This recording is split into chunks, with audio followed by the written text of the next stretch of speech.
샬롬. 오늘도 참 좋은 날입니다. 오늘 하루 온종일 주님과 동행하는 기쁨으로 충만한 하루 되실 수 있기를 바랍니다. 오늘은 고린도전서 12장 27절로 31절까지의 말씀을 중심으로 해서 너희는 더욱 큰 은사를 사모하라 라고 하는 말씀의 제목으로 함께 은혜를 나누고자 합니다. 오늘 우리에게 주시는 하나님의 말씀은 고린도전서 12장 27절로 31절의 말씀입니다. 너희는 그리스도의 몸이요 지체의 각 부분이라.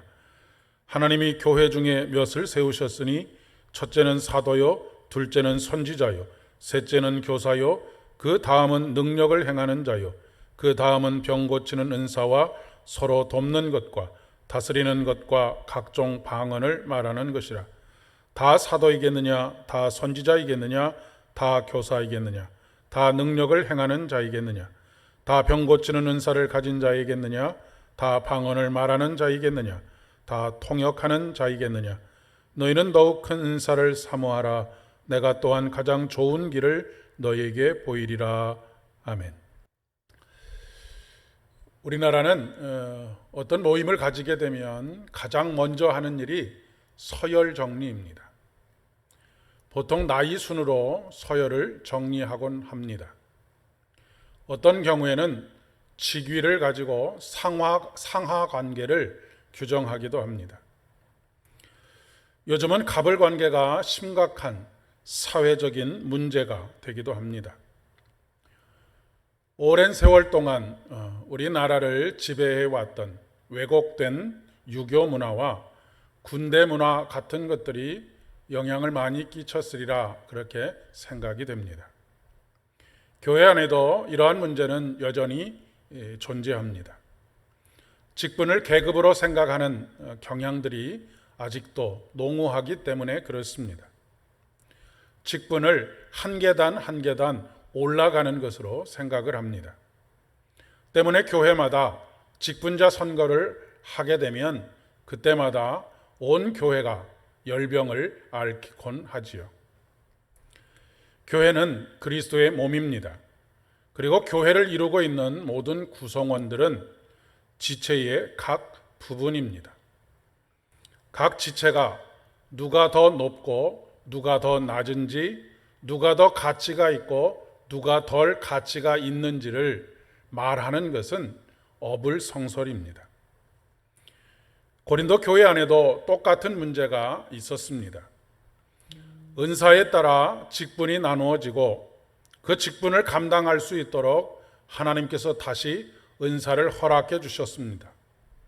그런데 남들에게 주목을 받거나 아니면 사람들이 선호하는 것을 중심으로 해서 아마도 은사가 그리고 직분이 서열이 정리되었던 것 같습니다.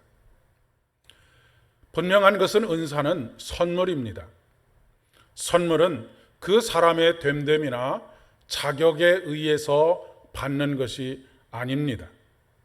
선물은 호의를 가지고 거저 주시는 것입니다.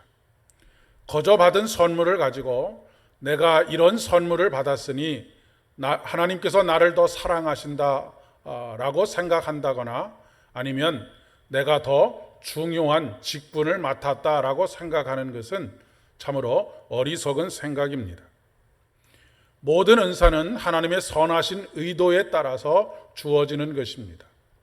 선하신 하나님께서 주시는 것이기 때문에 모든 은사는 서열이나 차별이 없이 아름다운 것입니다. 우열을 가릴 수 없는 것이고 줄을 세우는 것은 더더군다나 어리석은 일입니다. 사도 바울은 그런 것에 헛된 생각과 힘을 소비하지 말고 오늘 말씀 말미에 오히려 더욱 큰 은사를 사모하라고 말씀하고 있습니다. 여기서 말하는 더욱 큰 은사라고 하는 것은 곧 사랑의 은사를 말하는 것입니다. 그 사랑의 은사가 오늘 본문 바로 다음 장에 있는 13장에서 이야기되어지고 있는 이유입니다. 사랑의 은사는 위에 서는 것이 아니고 아래 서는 것입니다. 자기를 자랑하는 것이 아니라 오히려 자기를 낮추어 뿌리의 자양분이 되는 것입니다. 한국 교회의 어려움은 잘난 사람이나 능력 있는 사람이 없기 때문이 아닙니다. 오히려 사랑으로 섬기고 희생하는 사람이 없기 때문이라고 이야기할 수 있겠습니다. 고린도전서 13장 13절은 이렇게 우리에게 말씀하고 있습니다. 그런즉 믿음, 소망, 사랑 이 세 가지는 항상 있을 것인데 그 중에 제일은 사랑이라고 말입니다. 오늘도 이 사랑으로 섬기고 이 사랑이 충만하여 참으로 이 세상을 아름답게 밝히는 하나님의 사명을 감당하는 믿음의 사람들 되실 수 있기를 바랍니다. 함께 기도드리겠습니다. 은혜가 풍성하신 참 좋으신 아버지 하나님, 늘 높아지고자 하는 욕망 가운데 살아가는 우리들에게 섬기는 자가 되어야 하고 십자가를 짊어지는 사랑의 사도들이 되어야 한다라고 말씀하시니 감사합니다. 오늘도 그 사랑의 은사를 사모하는 저희들 되게 하여 주옵시고, 그로 말미암아서 한국 교회가 다시 일어서며 하나님의 나라가 다시 더욱더 든든하게 세워져 갈 수 있도록 은혜를 더하여 주시옵소서. 예수님의 이름으로 기도드립니다. 아멘. 오늘도 사랑의 손길을 먼저 내미시는 저와 여러분 되실 수 있기를 진심으로 축복합니다.